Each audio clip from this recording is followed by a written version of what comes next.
For all the latest updates, subscribe to News9. The central government said on August 21st that JEE and NEET examinations will not be postponed any further.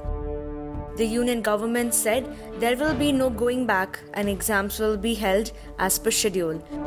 The clarification from the centre came after facing backlash from students and political quarters against the exams.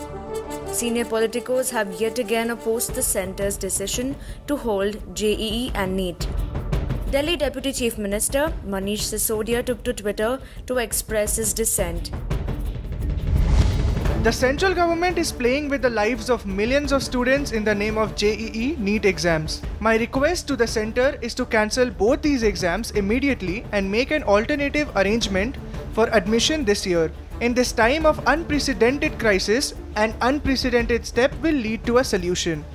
Manish Sisodia said the government must come up with other alternatives to conduct exams. He said safety of students is of utmost importance. Today in 21st century India, we cannot think of an alternate option for entrance examinations. This is not possible. Only the intention of the government should be to think in the interest of students. Instead of conducting NEET JEE, there can be thousands of safe ways.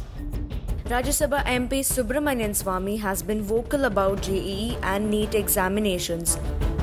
After the centre's decision, Subramanian Swamy said the government must reconsider the decision on conducting examinations.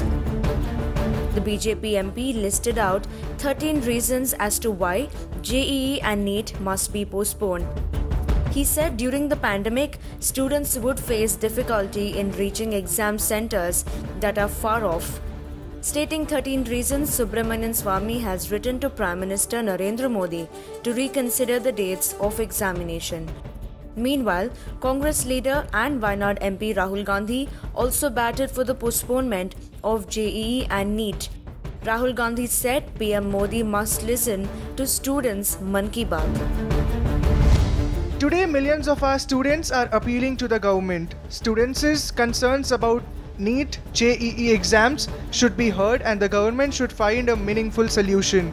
Government of India must listen to students' ki Mann Ki Baat about NEET, JEE exams and arrive at an acceptable solution. A virtual protest against JEE and NEET examinations was held on Twitter. Political leaders and thousands of students opposed the government's decision to conduct the exams. JEE mains is scheduled to begin from September 1st and NEET is scheduled for September 13th. National Testing Agency or NTA has released admit cards for the JEE main examinations. In order to maintain law and order, NTA has written to state chief secretaries and district magistrates.